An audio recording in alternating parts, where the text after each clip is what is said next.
Medina നഗരം ശാന്തമാണ്. ആകാശം കറുത്തുകൊണ്ടിരിക്കുന്നുണ്ട്. തിങ്ങിക്കൂടിയ കാർമേഘങ്ങൾ പൊട്ടിക്കരയണമോ വേണ്ടയോ എന്നുള്ള ശങ്കയിലാണ്. പ്രവാചക അനുയായികൾ പ്രവാചകൻ്റെ അവസ്ഥയെക്കുറിച്ച് വിലപിക്കുകയാണ്. പ്രവാചകൻ രോഗശയ്യയിൽ മഹതിയായ ആയിഷ ബീവിയുടെ മാറോട് ചേർന്ന് കിടക്കുന്നു. ഉടനെ തന്നെ പ്രിയമകൾ ഫാത്തിമത്തു സഹറ മുറിയിലേക്ക് കടന്നു വന്നു.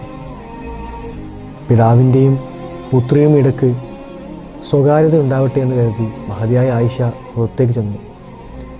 അല്പനേരങ്ങൾക്ക് ശേഷം ഫാത്തിമ ബീവി കരയുന്നതായി മഹദി ആയിഷ കേട്ടു. കുറച്ചു കഴിഞ്ഞപ്പോൾ പുഞ്ചിരിക്കുന്നു. സംസാരം കഴിഞ്ഞ് പുറത്തേക്ക് വന്നപ്പോൾ മഹദി ഫാത്തിമ ആയിഷ ബീവിയോട് കാര്യങ്ങൾ പറഞ്ഞു.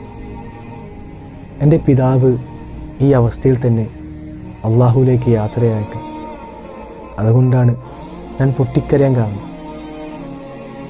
ശേഷം എൻ്റെ പിതാവ് എന്നോട് പറഞ്ഞു, എൻ്റെ പിതാവിൻ്റെ മരണശേഷം പിതാവിലേക്ക് ആദ്യമായി പോകുന്നത് ഞാനായിരിക്കുമെന്ന്. അതായിരുന്നു എൻ്റെ മുഖത്ത് സങ്കടം മാറി പുഞ്ചിരി വരാൻ കാരണമെന്ന്.